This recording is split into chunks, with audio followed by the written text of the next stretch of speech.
اپنے بہنوئی کی بات سن کر میں نے برجستہ انکار کر دیا۔ میں نے کہا، آپ نے جان بوجھ کر میری بہن کو موت کے منہ میں پھینکا ہے۔ میں نے غصے سے چلاتے ہوئے کہا۔ میں نے نفرت سے اپنے بہنوئی کی طرف دیکھ کر کہا کہ میں آپ کو کبھی معاف نہیں کر سکتی۔ میں چند دن میں خود ہی کسی سے شادی کر کے یہاں سے چلی جاؤں گی۔ مجھے آپ کے ساتھ یہاں نہیں رہنا۔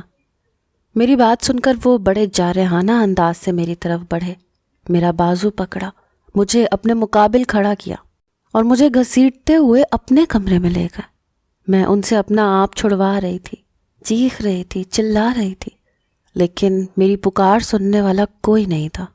انہوں نے اپنے کمرے کا دروازہ بند کر دیا۔ میری یہ حالت تھی کہ خوف کے مارے میری جان نکل جائے گی۔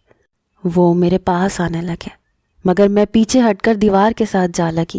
وہ میرے پاس آ کر بولے، بہت شوق ہے تمہیں کسی اور سے شادی کرنے کا، تمہیں سچ جاننا ہے؟ آج بتاتا ہوں میں تمہیں سچ۔ جب میں نے تمہیں پہلی بار دیکھا تھا تو تب سے تمہارا منہ بولتا حسن میرے سر پر سوار ہو گیا تھا۔ مجھے شازو ایک دن بھی اچھی نہیں لگی۔ میں تمہارے تصور میں اس کے قریب جاتا تھا۔ تمہیں پانے کے لیے میں نے نہ جانے کیا کچھ کر ڈالا، اور تم چاہتی ہو میں تمہیں بخش دوں؟ میری بات یاد رکھو سمیہ، تم صرف میری ہو اور میری ہی بن کے رہو گی۔ اگر سیدھے طریقے سے تم نے میری بات نہیں مانی تو میں جو چاہے تمہارے ساتھ کر سکتا ہوں۔ مجھے کوئی روکنے والا نہیں ہے، فیصلہ تمہارے ہاتھ میں ہے۔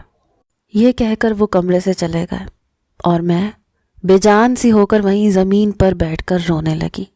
اس شخص نے میرے پاس کوئی دوسرا راستہ نہیں چھوڑا تھا۔ میری بہن مجھے کبھی معاف نہیں کرے گی۔ میں نے اپنی بہن کو برباد کر دیا۔ کاش میں اس گھر پر نہ آتی۔ میری بہن، میری آپی، اف، میں نے کیا کر دیا؟ میں بلک بلک کر رو رہی تھی۔ ہم دو ہی بہنیں تھیں۔ ماں باپ کے انتقال کے بعد چچا ہمیں اپنے گھر لے گئے۔ چچی کا رویہ ہمارے ساتھ ٹھیک نہیں تھا۔ وہ سارے کام میری بڑی بہن سے اور مجھ سے کرواتی تھی۔ میں بہت خوبصورت تھی، آپی بس مناسب سی شکل و صورت کی مالک تھی، لیکن کام کاج اور گھر گھرستی سنبھالنے میں وہ ماہر تھیں۔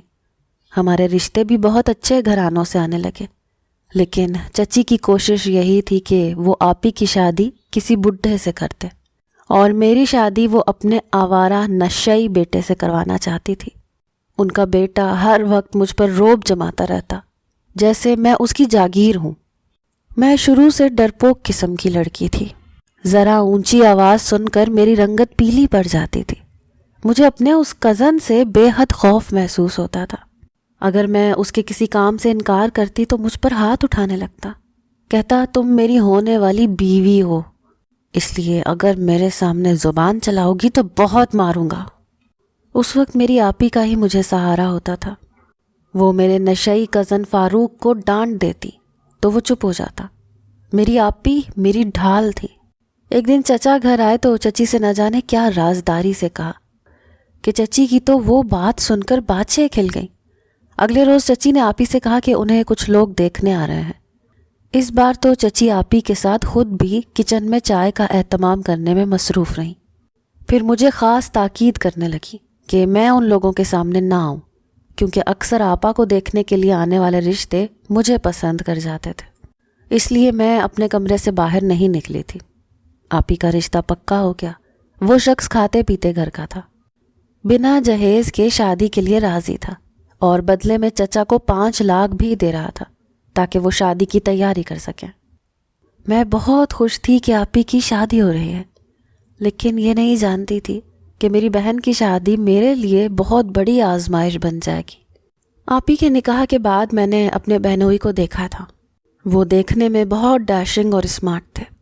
آپی کو جب میرے بہنوئی کے ساتھ بٹھایا گیا تو میں بھی اپنے بہنوئی، جن کا نام زین تھا، میں ان کے برابر میں بیٹھ گئی اور دودھ کا گلاس ان کی طرف بڑھایا۔ وہ جو پہلے میری آپی کو دلہن کے روپ میں دیکھنے کی کوشش کر رہے تھے، ایک دم ہی ان کی نظر مجھ پر پڑی۔ میں مسکرا رہی تھی، وہ مجھے دیکھ کر مسکرانے لگے۔ میں نے کہا، دلہا بھائی، دودھ پلائی پورے 10,000 لوں گی۔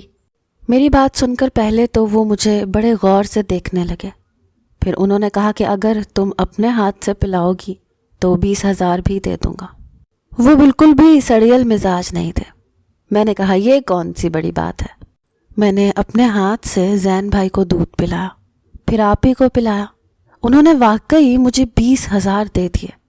میری آپی جب رخصت ہو چکی تھی، میں اپنے کمرے میں جا کر رونے لگی۔ مجھے اپنی بڑی بہن کی بڑی ڈھارس سی تھی۔ وہ ہر بار میرے سامنے میری ڈھال بن جاتی تھی، لیکن اب وہ جا چکی تھی۔ پتہ نہیں میرا کیا ہوگا۔ میں یہی سوچ رہی تھی جب چچی میرے کمرے میں آئی، مجھ سے 20,000 دودھ پلائی والے پیسے مانگنے لگی۔ میرا دل تو نہیں چاہ رہا تھا، لیکن میں نے انہیں وہ پیسے دے دیے کیونکہ مجھے ان سے ڈر لگتا تھا۔ اگلے روز آپی جب مجھ سے ملنے آئیں تو بہت خوش تھیں۔ زین بھائی بھی ان کے ساتھ آئے تھے، کافی خوش مزاج تھے۔ ان کے ساتھ وقت گزرنے کا اندازہ ہی نہیں ہوا، لیکن ان کے جاتے ہی چچی مجھ سے کہنے لگی کہ میں جا کر سارے کچن کی صفائی کروں۔ کچن میں دھونے والے برتنوں کا انبار لگا ہوا تھا۔ میں نے برتن دھوئے، کچن کو صاف کرتے کرتے مجھے رات کا 1 بج گیا۔ اس سے پہلے کہ میں اپنے کمرے میں جاتی، کچن کے دروازے پر فاروق نشے سے سرخ آنکھیں لیے کھڑا مجھے بڑے غور سے دیکھ رہا تھا۔ میں اسے یوں دیکھ کے گھبرا گئی۔ وہ عین کچن کے دروازے پر کھڑا تھا۔ میں کچن سے باہر نہیں جا سکتی تھی۔ میں نے خود پر دوپٹہ اچھے سے اوڑھا، فاروق سے کہا کہ وہ پیچھے ہٹے، مجھے اپنے کمرے میں جانا ہے۔ وہ کہنے لگا پہلے چائے بنا کر مجھے میرے کمرے میں لا کر دو۔ میں اس کے لیے چائے بنانے لگی۔ وہ اپنے کمرے میں جا چکا تھا۔ میں نے جلدی سے چائے بنائی، فاروق کے کمرے پر دستک دی۔ میں چاہتی تھی کہ جیسے ہی وہ دروازہ کھولے گا میں اس کے ہاتھ میں چائے کا کپ تھما کر چلی جاؤں گی، لیکن فاروق کی آواز کمرے کے اندر سے آئی۔ وہ کہہ رہا تھا سمیہ اندر آ جاؤ۔ مجھے یہ دیکھ کر سخت کوفت ہوئی تھی۔ مجھے وہ ایک آنکھ اچھا نہیں لگتا تھا۔ میں نے کمرے کے دروازے کا نوب گھمایا تو کمرہ کھلتا ہی چلا گیا۔ وہ اپنے بیڈ پر بیٹھا نشے کے سگریٹ پی رہا تھا۔ مجھے دیکھ کر کہنے لگا یہاں رکھ دو چائے۔ فاروق نے سائڈ ٹیبل کی طرف اشارہ کیا۔ جیسے ہی میں نے چائے سائڈ ٹیبل پر رکھی، فاروق نے میرا ہاتھ پکڑ کر مجھے اپنی جانب کھینچ لیا۔ میں اس سب کے لیے تیار نہ تھی، اسی لیے اس کے پہلو میں جا گری۔ وہ ہنسنے لگا۔ میں اگلے ہی پل سنبھل گئی۔ میں نے خود کو اس کی گرفت سے چھڑوانا چاہا، لیکن اس کی گرفت مضبوط ہو چکی تھی۔ میں نے کہا یہ کیا بدتمیزی ہے، چھوڑو مجھے۔ وہ کہنے لگا آج کل بڑی خوبصورت نکلتی جا رہی ہو۔ میں نے تو اماں سے کہہ دیا کہ گھر کی ہی بات ہے، سمیہ سے میرا نکاح کر دیں، مجھ سے اب یہ صبر کا امتحان نہیں دیا جاتا۔ یہ سن کر میرے ہوش اڑنے لگے تھے۔ میں نے کہا میں تم سے شادی نہیں کرنا چاہتی، نہ ہی کروں گی۔ یہ کہہ کر میں نے فاروق سے اپنا آپ چھڑوایا اور کھڑی ہو گئی۔ میری بات پر وہ غصے سے بپھر گیا، کھڑا ہو گیا، کہنے لگا کیا کہا تم نے؟ تم مجھ سے شادی نہیں کرو گی؟ میں بھی دیکھتا ہوں کہ تم کیسے مجھ سے شادی نہیں کرو گی۔ میں فوراً سے فاروق کے کمرے سے نکل کر اپنے کمرے میں آ گئی اور دروازے کی کنڈی لگا لی۔ میرا دل یوں تھا جیسے آج دھڑکنا چھوڑ دے گا۔ میں کسی نشئی انسان کے ساتھ اپنی قسمت نہیں پھوڑنا چاہتی تھی، مگر میرے پاس دوسرا کوئی راستہ بھی نہ تھا۔ دوسرے دن ناشتے کے دوران ہی فاروق نے چچا چچی کے سامنے ہی کہہ دیا کہ وہ آج ہی مجھ سے نکاح کرنا چاہتا ہے۔ چچا کہنے لگے اتنی بھی کیا جلدی ہے؟ وہ کہنے لگا ایک ہی گھر میں یوں رہنا ٹھیک نہیں ہے، لوگوں کو باتیں بنانے کا موقع ملے گا۔ جب شادی مجھے سمیہ سے ہی کرنی ہے تو آج کیوں نہیں؟ چچی کہنے لگی بات تو بالکل ٹھیک ہے، اس میں کوئی حرج نہیں ہے، لیکن میں نے اسی وقت چچا کے سامنے انکار کر دیا۔ میں نے کہا مجھے فاروق سے نکاح نہیں کرنا اور نہ ہی میں اس رشتے پر راضی ہوں، اس لیے مجھ پر کوئی زور زبردستی نہ کرے۔ یہ کہہ کر میں اپنے کمرے میں چلی گئی۔ باہر مجھے فاروق کے چیخنے چلانے کی آوازیں آ رہی تھیں۔ چچی بھی چلا رہی تھی کہ اس لڑکی کی اتنی ہمت۔ بے سہارا سمجھ کر ہم نے ان دونوں بہنوں کو سہارا دیا تھا اور یہ میرے بیٹے سے شادی سے انکار کر رہی ہے۔ لیکن چچا کہہ رہے تھے میں زبردستی سمیہ کی شادی نہیں کروں گا۔ میں کمرے میں بیٹھی خوف سے کانپ رہی تھی۔ اپنے دل کی بات تو کہہ چکی تھی، لیکن جو ہنگامہ باہر شروع ہو چکا تھا وہ میری جان نکال رہا تھا۔ میرا جی چاہا کہیں سے آپ بھی آ جائیں اور سب کچھ سنبھال لیں۔ میں رونے لگی۔ رات تک ڈر کے مارے میں کمرے سے باہر نہیں نکلی، کیونکہ میں جانتی تھی کہ جو قدم میں نے اٹھایا ہے وہ چھوٹا نہیں ہے۔ اب تو چچی مجھ پر ظلم کے پہاڑ توڑے گی، ضد میں آ کر میری شادی کسی بڈھے سے کروا دے گی۔ میں یہی سوچ سوچ کے روتی رہی۔ نہ جانے کب میری آنکھ لگ گئی۔ میری آنکھ کمرے کے دروازے کے بند ہونے کی آواز سے کھلی۔ میں نے اپنے کمرے کے دروازے کی طرف دیکھا تو فاروق میرے کمرے کے اندر موجود تھا، اور اس نے میرے کمرے کا دروازہ بھی بند کیا ہوا تھا۔ یہ دیکھ کر تو میں جھٹ سے اٹھ کر بیٹھ گئی۔ میں نے کہا، تم اس وقت میرے کمرے میں کیا کر رہے ہو؟ وہ کہنے لگا، جو کچھ میں آج تمہارے ساتھ کروں گا، کل تم اپنے منہ سے میرے باپ سے یہ کہو گی کہ میرا نکاح فاروق سے کروا دے۔ یہ کہہ کر وہ میری طرف تیزی سے بڑھنے لگا۔ میں پیچھے ہٹ کے دیوار کے کونے سے جا لگی۔ اس سے پہلے کہ وہ میرے ساتھ اپنے ناپاک ارادوں کو کامیاب کرتا، میں چیخنے چلانے لگی۔ میرے شور کی آواز سن کر چچا چچی میرے کمرے میں آ گئے۔ میں چچا کو دیکھ کر ان کے ساتھ لگ کر رونے لگی۔ چچا نے اس دن فاروق کو بہت مارا۔ چچی مجھے مغلیات بکنے لگی، کہنے لگی، اب تو میرے گھر میں نہیں رہے گی۔ چچی نے اگلی ہی صبح آپی اور زین بھائی کو بلایا۔ اسے کہا کہ تم اسے اپنے گھر لے جاؤ یا کسی یتیم خانے میں بھیج دو، لیکن یہ یہاں نہیں رہے گی۔ آپی یہ سن کر چپ سی ہو گئی۔ ظاہر ہے وہ خود سے تو مجھے لے جانے کا فیصلہ نہیں کر سکتی تھی۔ زین بھائی نے ایک نظر میرے روتے چہرے پر ڈالی، پھر مجھ سے کہنے لگے، سمیہ اپنا سامان باندھو اور ہمارے ساتھ چلو۔ یہ سن کر آپی بھی خوش ہو گئی، اور میں آپی اور زین بھائی کے ساتھ ان کے گھر آ گئی۔ زین بھائی اکیلے ہی رہتے تھے، اسی لیے ان کے گھر میں آپی اور زین بھائی کے علاوہ اور کوئی نہ تھا۔ زین بھائی نے ایک کمرہ مجھے دے دیا، کہنے لگے، یہاں تمہیں کسی سے ڈرنے کی ضرورت نہیں ہے، تم بے فکر ہو کر رہو۔ لیکن پھر بھی میں ہر کام میں آپی کا ہاتھ بٹانے لگی۔ آپی کا اپنے پڑوسیوں کے ساتھ بھی اچھا میل جول تھا۔ اکثر خواتین کا آپی کے گھر آنا جانا ہونے لگا۔ جب وہ مجھے دیکھتی تو میری تعریف کیے بنا نہ رہتی۔ زین بھائی اکثر میرے لیے کچھ نہ کچھ ضرور لے کر آتے۔ کبھی میرے لیے کوئی خوبصورت سا سوٹ لے کر آتے، کہتے، سمیہ یہ رنگ تم پر بہت اچھا لگے گا۔ کبھی میرے لیے جولری لے کر آتے، کہتے، انہیں دیکھ کر مجھے تمہارا ہی خیال آیا تھا کہ تم یہ پہن کر بہت اچھی لگو گی۔ انہی دنوں آپی کے پڑوس سے ایک خاتون نے اپنے بیٹے کے لیے میرے رشتے کی بات کی۔ آپی تو یہ سن کر خوش ہو گئی۔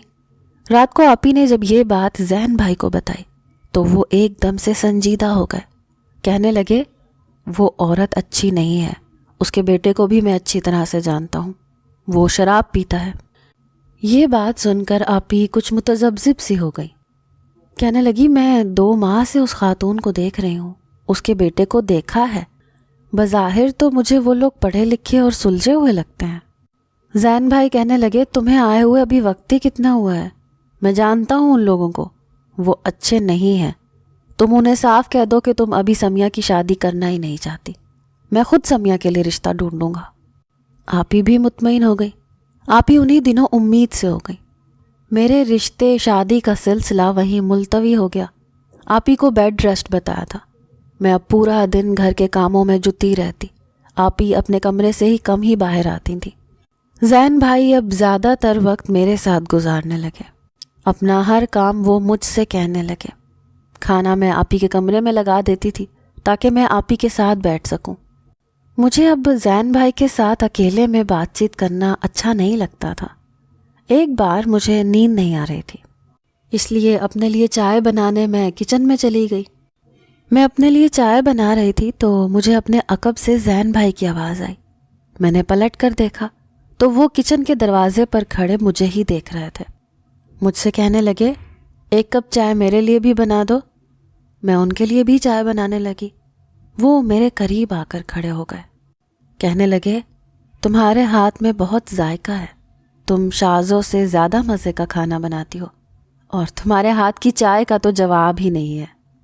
یہ کہہ کر وہ میرے اور بھی قریب آ گئے۔ میں ان کی موجودگی سے نروس ہونے لگی۔ میں نے جلدی سے چائے کپوں میں ڈالی۔ اپنا کپ اٹھا کر میں کچن سے باہر نکلنے لگی۔ میں چاہتی تھی کہ جلدی سے اپنے کمرے میں چلی جاؤں۔ میں نوٹ کر رہی تھی، پچھلے چند دنوں سے زین بھائی جب بھی میرے پاس کھڑے ہوتے تھے میرے اور اپنے بیچ فاصلہ بہت کم رکھتے تھے، اور میں ان کی قربت سے جھنجھلاہٹ کا شکار ہونے لگی تھی۔ اس سے پہلے کہ میں کچن سے باہر نکلتی، زین بھائی کی پکار پر مجبوراً مجھے رکنا پڑا۔ وہ میرے پاس آ گئے، مجھ سے دھیرے سے کہنے لگے، تمہاری آپی سو چکی ہے، جب تک تم چائے پی رہی ہو مجھے کمپنی ہی دے دو۔ یہ کہتے ہی وہ بڑی بے تکلفی سے میرا ہاتھ پکڑے مجھے لاؤنج کے صوفے کے پاس لے آئے۔ مجبوراً مجھے وہاں بیٹھنا پڑا۔ پھر وہ مجھ سے ادھر ادھر کی باتیں کرنے لگے، پھر مجھ سے فاروق کے بارے میں پوچھنے لگے۔ میں نے مختصر فاروق کی گھٹیا حرکتوں کے بارے میں انہیں بتایا۔ اس کے بعد جو کچھ انہوں نے مجھ سے کہا، میرا دل وہ سن کے دھک سا رہ گیا تھا۔ جب میں نے انہیں یہ بتایا کہ فاروق میرے ساتھ کیا کرنا چاہتا تھا تو وہ مجھے بڑے غور سے دیکھنے لگے۔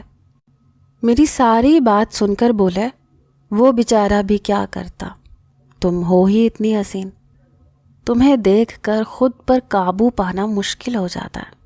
ان کا لہجہ مخمور تھا اور نظروں میں وارفتگی تھی۔ زین بھائی کے اس جملے نے میرے کانوں کی لو تک کو سرخ کر دیا تھا۔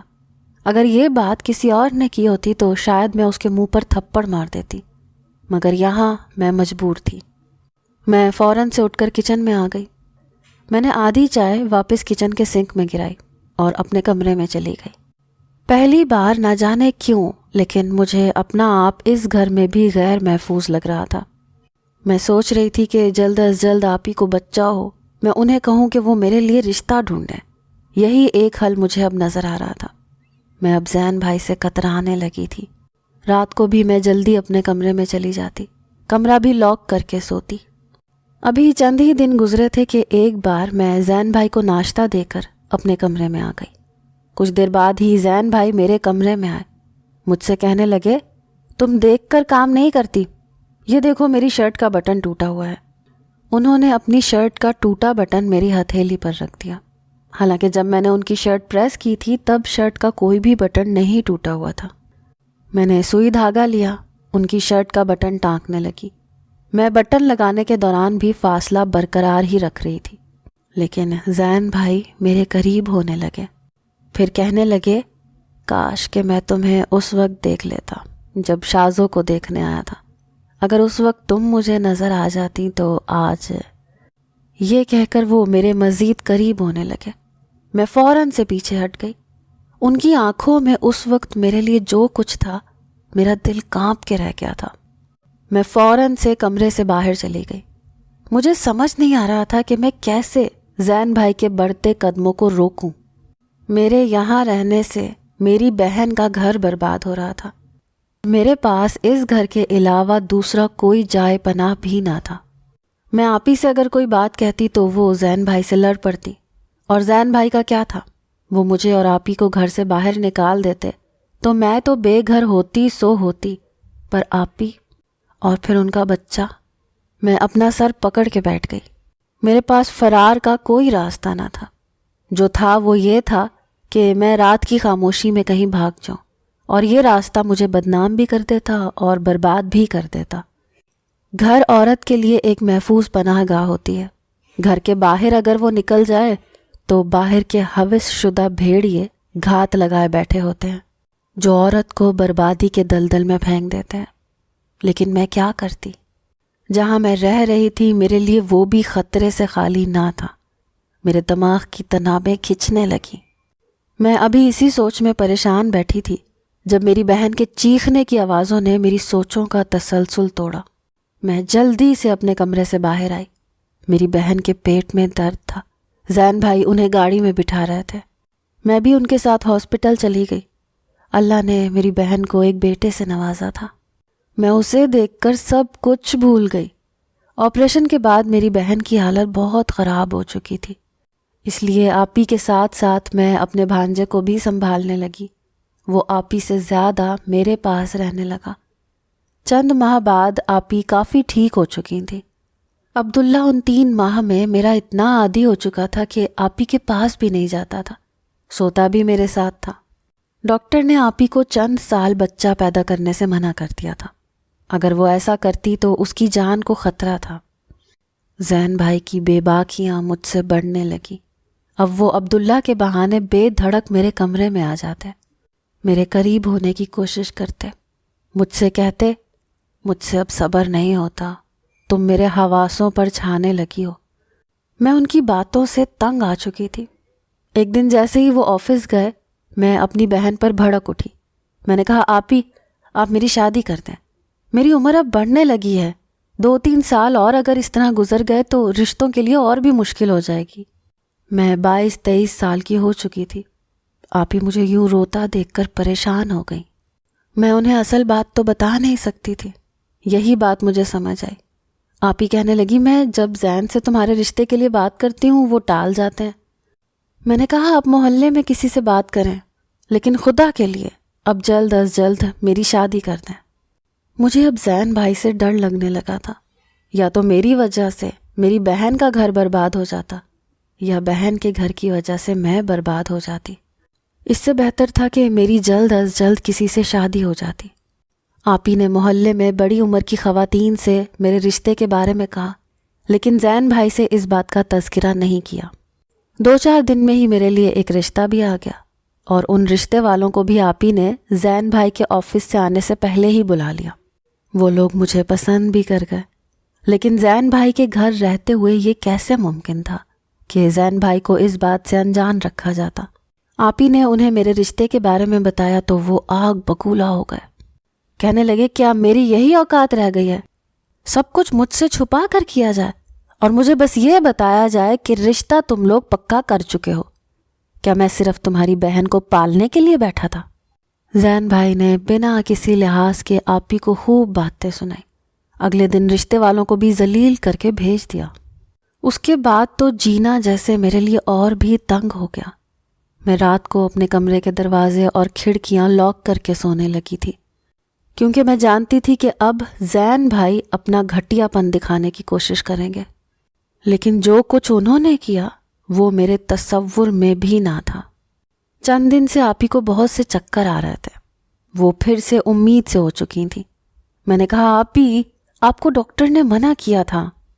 وہ کہنے لگی ہاں، لیکن زین میری سننے کو تیار ہی نہیں تھے۔ ابھی عبداللہ بس 4-5 ماہ کا تھا۔ آپ ہی کی طبیعت اب پہلے سے زیادہ خراب رہنے لگی۔ میں پورا وقت آپ ہی کے پاس رہنے لگی، مگر ڈیلیوری کے وقت ڈاکٹر نے کہا کہ وہ یا تو ماں کو بچا سکتے ہیں یا بچے کو۔ میں سوچ بھی نہیں سکتی تھی کہ زین بھائی ایسے موقع پر یہ بے حسی دکھائیں گے۔ وہ کہنے لگے مجھے میرا بچہ چاہیے۔ یہ سن کر مجھے اپنے کانوں پر یقین نہیں آیا تھا۔ میں نے کہا آپ میری بہن کو بچائیں پلیز۔ وہ ڈاکٹر ہم دونوں کی شکلوں کو دیکھ رہی تھی، مگر زین بھائی ڈاکٹر کے ساتھ دوسرے روم میں چلے گئے۔ میں رونے لگی، اپنی بہن کی زندگی کی دعائیں کرنے لگی۔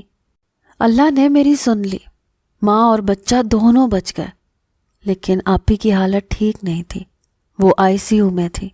میں دونوں بچوں کے ساتھ روم میں تھی جب اگلی صبح نرس نے مجھ سے کہا کہ تمہاری بہن مر چکی ہے۔ اس خبر نے تو میرے اعصاب پر بم سا پھوڑ دیا تھا۔ میں نے کہا نہیں، ایسا نہیں ہو سکتا، میری بہن مجھے چھوڑ کر نہیں جا سکتی۔ 3 دن مجھے ہوش نہ تھی، دونوں بچے بھی بے حال تھے۔ مجھے اور بچوں کو آس پڑوس کی عورتوں نے سنبھالا تھا۔ میرا غم کوئی چھوٹا تو نہ تھا، مجھے اپنی ماں کی محبت بھی اپنی بہن سے ملی تھی۔ ابھی میرا یہ غم بھی نہیں بھرا تھا، میری بہن کی قبر کی مٹی تک نہیں سوکھی تھی کہ ایک رات میں ان دونوں بچوں کو سلا رہی تھی جب زین بھائی میرے کمرے میں آئے۔ میں فوراً سے اٹھ کر بیٹھ گئی۔ ان کی آمد پر میں خوف زدہ سی ہو گئی، کیونکہ اب تو گھر پر کوئی بھی ایسا نہ تھا جس کا ڈر یا خوف انہیں ہوتا۔ وہ مجھ سے کہنے لگے کل میں تم سے نکاح کر لوں گا، کیونکہ یوں تو محلے والے بہت باتیں کریں گے۔ اپنے بہنوئی کی بات سن کر میں نے برجستہ انکار کر دیا۔ میں نے کہا آپ نے جان بوجھ کے میری بہن کو موت کے منہ میں پھینکا ہے۔ میں نے غصے سے چلاتے ہوئے کہا میں آپ کو کبھی معاف نہیں کر سکتی اور نہ ہی میں آپ سے شادی کروں گی۔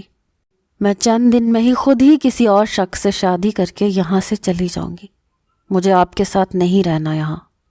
میری بات سن کر وہ بڑے جارحانہ انداز سے میری طرف بڑھے، میرا بازو پکڑا، مجھے اپنے مقابل کھڑا کیا اور مجھے گھسیٹتے ہوئے اپنے کمرے میں لے گئے۔ میں ان سے اپنا آپ چھڑوا رہی تھی، چیخ رہی تھی، پکار رہی تھی، لیکن میری پکار سننے والا کوئی نہیں تھا۔ انہوں نے اپنے کمرے کا دروازہ بند کر دیا۔ میری یہ حالت تھی کہ خوف کے مارے میری جان نکل جائے گی۔ وہ میرے پاس آنے لگے، مگر میں پیچھے ہٹ کر دیوار کے ساتھ جا لگی۔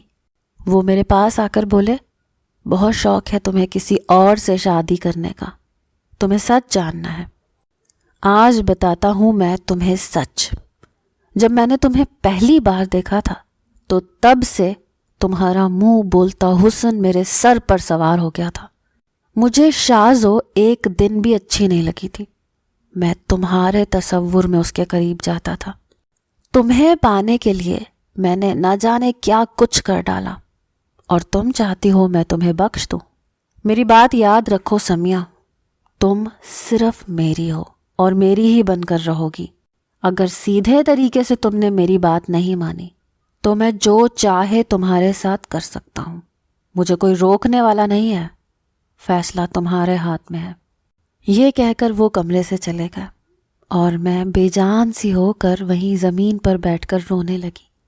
اس شخص نے میرے پاس دوسرا کوئی راستہ نہیں چھوڑا تھا۔ میری بہن مجھے کبھی معاف نہیں کرے گی۔ میں نے اپنی بہن کو برباد کر دیا۔ کاش میں اس گھر پر نہ آتی۔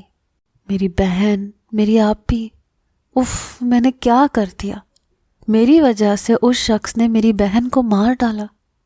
میں نے اگلے روز اس شخص سے نکاح کر لیا، کیونکہ میں اپنی بہن کے بچوں کی زندگی برباد نہیں کر سکتی تھی۔ لیکن میں نے زین سے بات چیت چھوڑ دی تھی۔ وہ مجھ سے محبت بھی کرتا تھا، میرا خیال بھی رکھتا تھا، لیکن میرے دل میں اس کے لیے بس ایک ہی جذبہ تھا، اور وہ تھا نفرت، کیونکہ اس نے میری ماں جیسی بہن کو مار ڈالا تھا، صرف میرے حصول کے لیے۔ محبت خود غرض نہیں ہوتی جو یوں کسی کو ہراساں کر کے زبردستی سے چھینی جائے۔ زین میری بیزاری کو دیکھ کر مجھ سے لڑنے لگتا، جھگڑنے لگتا، کہتا تم کیوں مجھ سے اپنا رویہ ٹھیک نہیں رکھتی۔ میں ایک دن تنگ آ چکی تھی، اسی لیے جیسے ہی وہ آفس گیا میں نے آپی کا سارا زیور اور نقد پیسہ، جو کہ لاکھوں میں تھے، میں نے وہ لیا اور دونوں بچوں کو لے کر گھر سے نکل گئی۔ میری بہن کا زیور اور پیسہ اتنا تھا کہ میں ایک چھوٹا سا گھر خرید سکتی تھی۔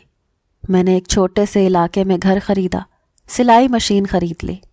مجھے سلائی آتی تھی، اسی سے میں اپنا اور اپنے بچوں کا گزر بسر کرنے لگی۔ میں نے ساری زندگی اپنے بھانجوں کو ہی اولاد کی طرح سے پالا تھا۔ آج وہ بڑے ہو کر ایک کامیاب انسان بن چکے تھے۔ مجھے امی کہتے تھے، میرا بہت خیال بھی رکھتے تھے۔ میرے دن اب اچھے ہو چکے تھے، کیونکہ میرے محافظ، میری آپی کے بیٹے جوان ہو چکے تھے۔